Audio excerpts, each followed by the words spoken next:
मनीष गर्ग। खबर नई दिल्ली। भारतीय सशस्त्र बलों ने मंगलवार बुधवार को देर रात पाकिस्तान और पाकिस्तान के कब्जे वाले जम्मू कश्मीर में आतंकवादी ढांचे को निशाना बनाते हुए मिसाइल अटैक किया है। इस हमले में बड़ी संख्या में आतंकी मारी गई है। रक्षा मंत्रालय के मुताबिक कुल मिलाकर 9 स्थलों को निशाना बनाया गया है।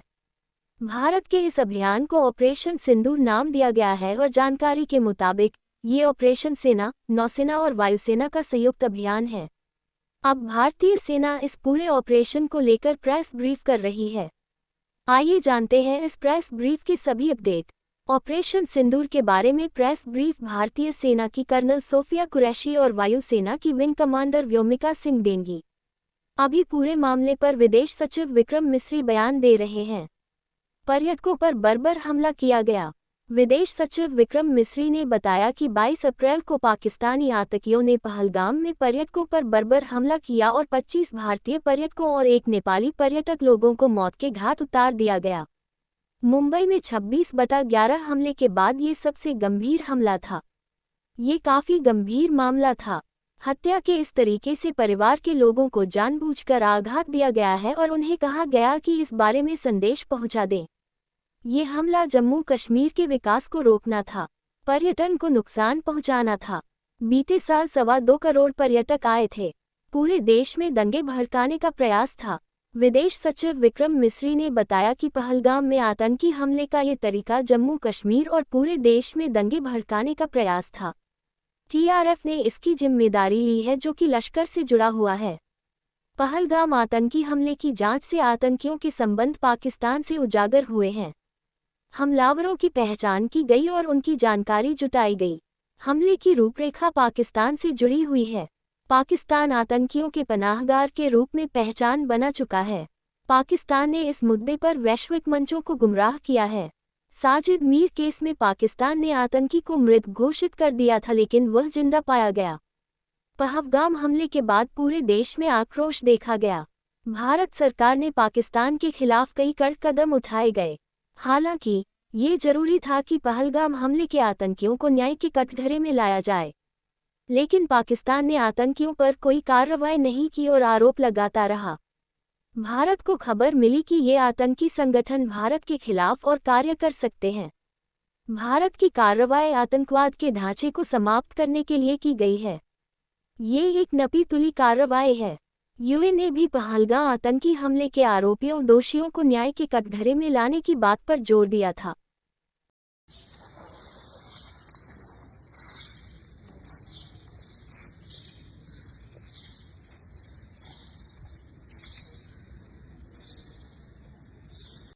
हत्या के इस तरीके से परिवार के सदस्यों को जानबूझकर आघात पहुंचाया गया। साथ ही उन्हें ये नसीहत भी दी गई कि वे वापस जाकर इस संदेश को पहुंचा दें। ये हमला स्पष्ट रूप से जम्मू और कश्मीर में बहाल हो रही सामान्य स्थिति को बाधित करने के उद्देश्य से किया गया था। चूंकि पर्यटन फिर से अर्थव्यवस्था का मुख्य आधार बन रहा था, इस हमले का मुख्य उद्देश्य इसे प्रतिकूल रूप से प्रभावित करना था। पिछले वर्ष आप सभी जानते हैं 2.25 करोड़ से अधिक पर्यटक कश्मीर आए थे। इस हमले का मुख्य उद्देश्य इसलिए संभवतः यह था कि इस संघ राज्य क्षेत्र में विकास और प्रगति को नुकसान पहुंचाकर इसे पिछड़ा बनाए रखा जाए और पाकिस्तान से लगातार होने वाले सीमा पार आतंकवाद के लिए उपजाऊ जमीन बनाने में सहायता की जाए। हमले का यह तरीका जम्मू और कश्मीर और शेष राष्ट्र दोनों में सांप्रदायिक दंगे भड़काने के उद्देश्य से भी प्रेरित था। इसका श्रेय सरकार और भारत के सभी नागरिकों को दिया जाना चाहिए कि इन प्रयासों को विफल कर दिया गया। एक समूह ने खुद को रेजिस्टेंस फ्रंट TRF कहते हुए इस हमले की जिम्मेदारी ली है। यह समूह संयुक्त राष्ट्र द्वारा प्रतिबंधित पाकिस्तानी आतंकवादी समूह लश्कर ए तैयबा से जुड़ा हुआ है। ये उल्लेखनीय है कि भारत ने मई और नवंबर 2024 में संयुक्त राष्ट्र की 1267 कमेटी की सैंक्शंस मॉनिटरिंग टीम को अर्धवार्षिक रिपोर्ट प्रस्तुत की थी, जिसमें TRF के बारे में साफ इनपुट दिए गए थे। इससे पाकिस्तान स्थित आतंकवादी समूहों के लिए कवर के रूप में टीआरएफ की भूमिका सामने आई थी। इससे पहले भी दिसंबर 2023 में भारत ने इस टीम को लश्कर ए तैयबा और जैश ए मोहम्मद के बारे में सूचित किया था, जो टीआरएफ जैसे छोटे आतंकवादी समूहों के माध्यम से अपनी गतिविधियों को संचालित कर रहे हैं। इस संबंध में 25 अप्रैल को यूएन सिक्योरिटी काउंसिल प्रेस वक्तव्य में टीआरएफ के संदर्भ को हटाने के लिए पाकिस्तान के दबाव पर भी ध्यान दिया जाना चाहिए। पहलगाम आतंकवादी हमले की जांच से पाकिस्तान के साथ आतंकवादियों के संपर्क उजागर हुए हैं। रेजिस्टेंस फ्रंट द्वारा किए गए दावे और लश्कर ए तैयबा से ज्ञात सोशल मीडिया हैंडल द्वारा इसको रीपोस्ट किया जाना इसकी पुष्टि करता है। चश्मदीद गवाहों और विभिन्न जांच एजेंसियों को उपलब्ध अन्य सूचनाओं के आधार पर हमलावरों की पहचान भी हुई है। हमारी इंटेलिजेंस ने इस टीम के योजनाकारों और उनके समर्थकों की जानकारी जुटाई है। इस हमले की रूपरेखा भारत में सीमा पार आतंकवाद को अंजाम देने के पाकिस्तान के लंबे ट्रैक रिकॉर्ड से भी जुड़ी हुई है, जिसके लिखित और स्पष्ट दस्तावेज उपलब्ध हैं। पाकिस्तान दुनिया भर में आतंकवादियों के लिए एक शरण स्थल के रूप में पहचान बना चुका है। यहाँ अंतर्राष्ट्रीय स्तर पर प्रतिबंधित आतंकवादी सजा पाने से बचे रहते हैं। इसके अलावा पाकिस्तान ने इस मुद्दे पर विश्व और फाइनेंशियल एक्शन टास्क फोर्स जैसे अंतर्राष्ट्रीय मंचों को जानबूझकर गुमराह करने के लिए भी जाना जाता है। साजिद मीर का मामला, जिसमें इस आतंकवादी को पाकिस्तान ने मृत घोषित कर दिया था और फिर अंतर्राष्ट्रीय दबाव के परिणाम स्वरूप वो जीवित पाया गया, इसका सबसे स्पष्ट उदाहरण है। ये स्वाभाविक है कि पहलगाम में हुए इस हमले से जम्मू और कश्मीर के साथ साथ भारत के अन्य भागों में भी आक्रोश देखा गया। हमलों के बाद भारत सरकार ने स्वाभाविक रूप से पाकिस्तान के साथ संबंधों को लेकर कुछ कदम उठाए। आप सभी उन निर्णयों से अवगत हैं जिसकी घोषणा 23 अप्रैल को की गई थी। तथापि यह आवश्यक समझा गया कि 22 अप्रैल के हमले के अपराधियों और उनके योजनाकारों को न्याय के कटघरे में लाया जाए। हमलों के एक पखवाड़े के बाद भी पाकिस्तान द्वारा अपने क्षेत्र या अपने नियंत्रण वाले क्षेत्रों में आतंकवादियों की इंफ्रास्ट्रक्चर के विरुद्ध कार्रवाई करने के लिए कोई स्पष्ट कदम नहीं उठाया गया है।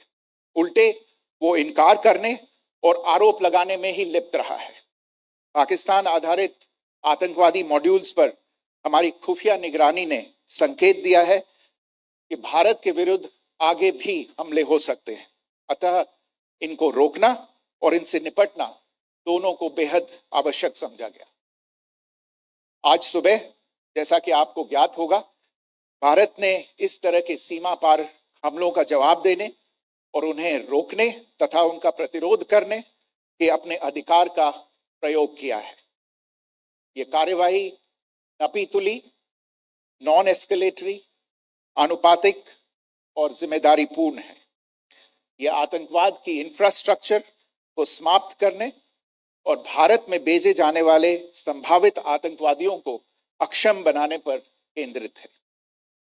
आपको यह भी स्मरण होगा कि 25 अप्रैल 2025 को संयुक्त राष्ट्र सुरक्षा परिषद ने पहलगाम आतंकवादी हमले पर एक प्रेस वक्तव्य जारी किया था, जिसमें आतंकवाद के इस निंदनीय कार्य के अपराधियों, आयोजकों, फाइनेंसरों और प्रायोजकों को जवाबदेह ठहराने और उन्हें न्याय के दायरे में लाने की आवश्यकता पर जोर दिया गया था। भारत की आज की इस कार्यवाही को इसी संदर्भ में देखा जाना चाहिए। Good morning.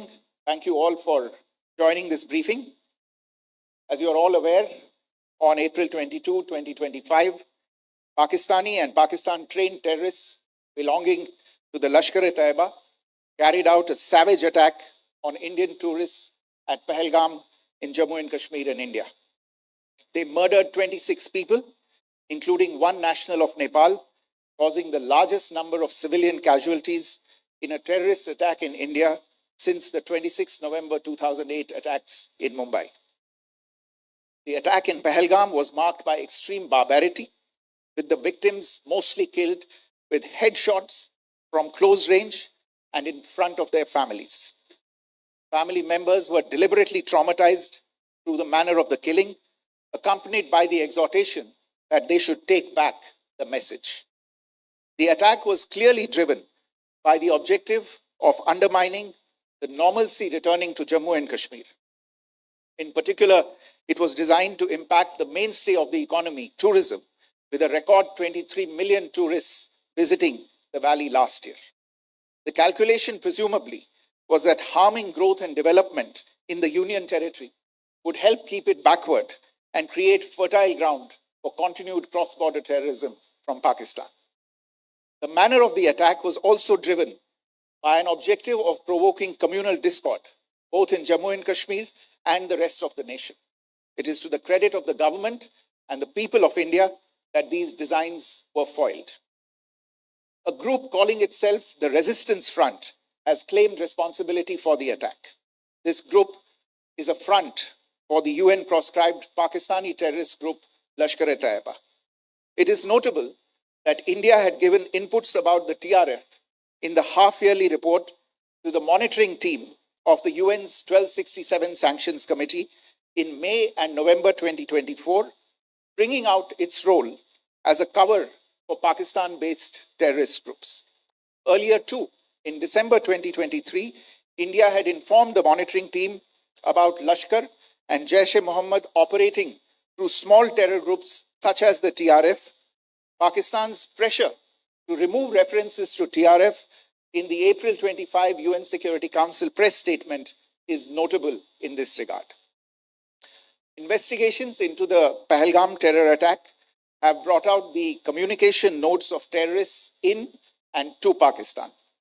The claims made by the Resistance Front and their reposting by known social media handles of the Lashkar-e-Taiba speak for themselves. Identification of the attackers based on eyewitness accounts as well as other information available to law enforcement agencies has also progressed. Our intelligence has developed an accurate picture of the planners and backers of this team. The features of this attack also tie in with Pakistan's long track record of perpetrating cross-border terrorism in India, which is well documented and beyond question. Pakistan also has a well-deserved reputation as a haven for terrorists from around the world, with internationally proscribed terrorists enjoying impunity there. In addition, Pakistan has been known to willfully mislead the world and international forums, such as the Financial Action Task Force, on this issue. The Sajid Mir case, in which this terrorist was declared dead and then, in response to international pressure, brought back to life, found alive and arrested, is the most glaring example. The latest attack in Pahalgam has understandably generated deep anger in Jammu and Kashmir and in other parts of India. Following the attacks, the government of India naturally responded with a set of initial measures relating to our engagement with Pakistan. You're all aware of the decisions that were announced on the 23rd of April. However, it was deemed essential that the perpetrators and planners of the 22nd April attack be brought to justice. Despite a fortnight having passed since the attacks, there has been no demonstrable step from Pakistan to take action against the terrorist infrastructure on its territory or on territory under its control. Instead, all it has indulged in are denials and allegations. Our intelligence monitoring of Pakistan-based terrorist modules indicated that further attacks against India were impending. There was thus a compulsion both to deter and to preempt. Earlier this morning, as you would be aware, India exercised its right to respond and preempt as well as deter more such cross-border attacks. These actions were measured, non-escalatory, proportionate, and responsible. They focused on dismantling the terrorist infrastructure and disabling terrorists likely to be sent across to India. You would also recall that the Security Council on 25th April 2025, had issued a press statement on the Pahalgam terror attack, underlining, and I quote, the need to hold perpetrators, organizers, financiers, and sponsors of this reprehensible act of terrorism accountable and bring them to justice, unquote. India's latest actions should be seen in this context. Joining me for this briefing on our actions earlier this morning are Colonel Sophia Qureshi and Wing Commander Vyomika Singh. I will request them to share some details regarding Operation Sindoor with all of you. Indoctrination centers, training areas for initial and refresher courses, and launch pads for handlers. These camps are located both in Pakistan as well as Pakistan-occupied Jammu and Kashmir areas. Some of the well-known training camps are located, as you can see on the screen. They are distributed from Sawai Nala in the north, counting to approximately 21, ending at Bhagalpur to the south.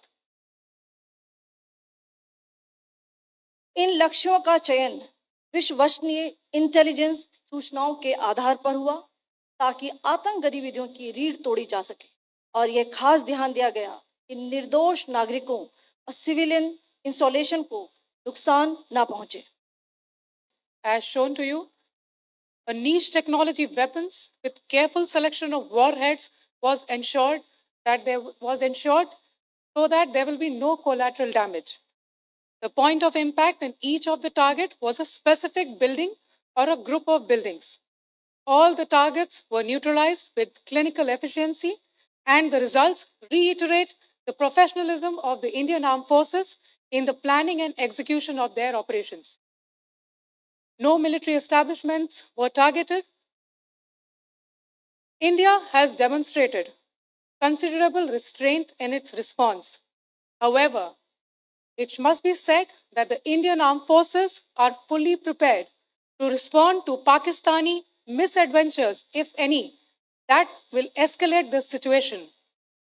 Jai Hind, and thank you very much. Ladies and gentlemen, friends in the media, I ask your indulgence today in view of the fact that